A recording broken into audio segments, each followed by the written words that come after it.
Os fatos históricos estão perdidos no tempo. Se não houver nenhum registro, nenhum testemunho de um fato que ocorreu no passado, nós não vamos nem ficar sabendo que ele ocorreu, ok? Então, aquele acontecimento sem testemunha e sem registro, ele está perdido. Ele não fará sentido para as próximas gerações. Nem ao menos as próximas gerações ficaram sabendo que ele aconteceu. Por isso que quando a gente estuda história, quanto mais recuado no tempo, menos preciso é o estudo. As informações são mais escassas e aí a gente fica sempre conjecturando, procurando preencher as lacunas com a imaginação. O trabalho do historiador se assimila muito, se aproxima muito do trabalho de um romancista, no sentido de que aquelas brechas, aquelas lacunas que ele não sabe o que se passou efetivamente, ele vai, usando a sua imaginação, preencher aquele espaço com hipóteses. Hipóteses que muitas vezes fazem todo sentido, mas que não deixam de ser hipóteses, não deixam de ser narrativas que ele constrói com base num enredo que ele já possui, um enredo feito pelos documentos, mas esse enredo muitas vezes está incompleto, tem brechas. Então, preencher essas brechas é um exercício de imaginação histórica. Eu estou falando isso por quê? Porque, dando um exemplo concreto, imaginem, por exemplo, a Guerra do Peloponeso. A Guerra do Peloponeso foi uma guerra na Grécia Antiga, e praticamente tudo que a gente sabe sobre ela chegou até nós por causa do testemunho de Tucídides, um historiador da Grécia Antiga. Então, se ele não tivesse feito aquilo, essa obra sobre a Guerra do Peloponeso, ou se ele, mesmo tendo feito, se ela tivesse se perdido, como é o caso de inúmeras obras que a gente ouve falar que existiram e que não se tem mais, não existem mais, se isso tivesse acontecido com a obra do Tucídides, a gente pouco saberia da Guerra do Peloponeso, ou ela seria mencionada como um fato do qual não se sabe quase nada. E qual é a importância disso para o contexto dos nossos estudos aqui em História do Brasil e de Portugal?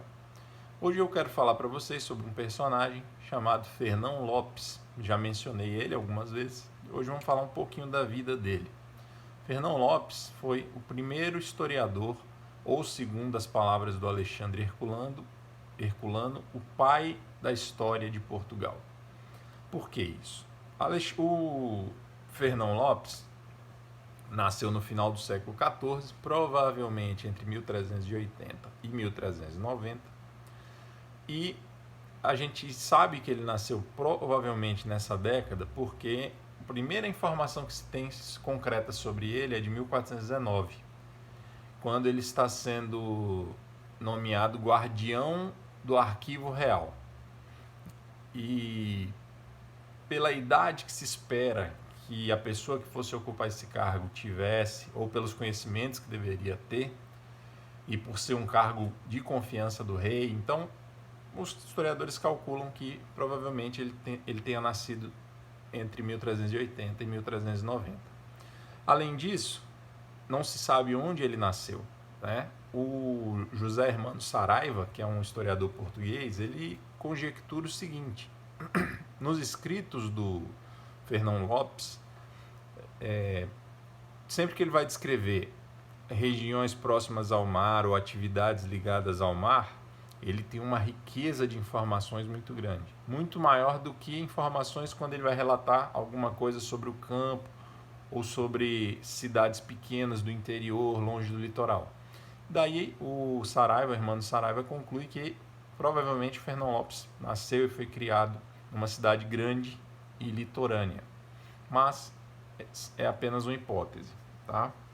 Bem, em 1419, então, como eu disse, ele foi nomeado guarda-mor do Arquivo Real pelo Dom João I, o mestre de Avis. Tá? Aqui em 1419 ainda vai estar governando Portugal, a gente vai ver isso quando eu fizer um vídeo sobre ele. mas ele começou a ser rei em 1385 e em 1419 vai nomear o Fernão Lopes então para esse cargo.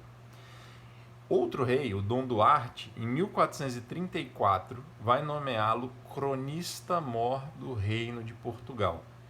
Esse cargo era ocupado por uma pessoa que teria a obrigação de desempenharia a função de escrever crônicas sobre a vida dos reis de Portugal, tá? E é nessa atividade que o Fernão Lopes vai se destacar. O Fernão Lopes não apenas vai escrever várias crônicas sobre vários reis de Portugal, infelizmente algumas se perderam e algumas a gente não sabe efetivamente se foram escritas por ele, mas nós sabemos que ele escreveu pelo menos 3. Quais? A crônica do rei Dom João I, a crônica do rei Pedro I e a crônica de Dom Fernando, do Fernando I. Então, essas 3 crônicas, fora de dúvida, que foram escritas pelo Fernão Lopes. Mas algumas outras também cogita-se que tenha sido ele, mas não se pode bater o martelo e afirmar categoricamente. O que mais que eu posso falar sobre ele? Ele foi o primeiro historiador de vulto de Portugal. Houve homens que se dedicaram a escrever a história em Portugal antes dele? Sim, mas nenhum que se aproxime dele no tamanho, na qualidade.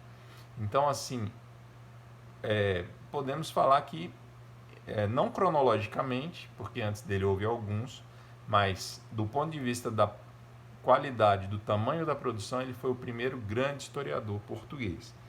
Mas a prosa dele não era só, ele não escrevia apenas história. Ele também é considerado, digamos assim, o primeiro grande prosador, o primeiro grande escritor de textos não poéticos de Portugal. Fernão Lopes também carrega aí esse título. Bem, vou fazer 2 citações aqui sobre o Fernão Lopes para vocês terem uma ideia do tamanho dele. A primeira é do Marques Rebelo, escritor brasileiro. Diz o Marques Rebelo, sobre o Fernão Lopes, né?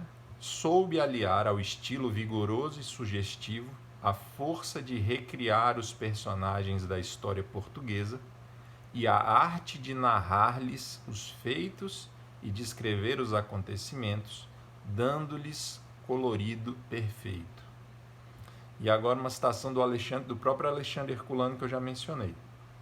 Nas crônicas de Fernão Lopes não há só história, há poesia e drama. Há a Idade Média com sua fé, seu entusiasmo, seu amor de glória. De maneira que a gente pode concluir, então, com o Alexandre Herculano, que nos escritos do Fernão Lopes há um retrato da Baixa Idade Média portuguesa. Por quê? Porque ele soube capturar e eternizar nos seus escritos a maneira de viver dos portugueses daqueles séculos, sobre registrar impressões sobre a cultura e sobre, enfim, um excelente registro histórico desse momento. Então nós temos que ser muito gratos ao Fernão Lopes por ter feito esse trabalho, porque sem ele, provavelmente, nossos conhecimentos sobre a história portuguesa dessa época seriam muito mais parcos, muito mais fracos, né? Muito mais assim, vazios.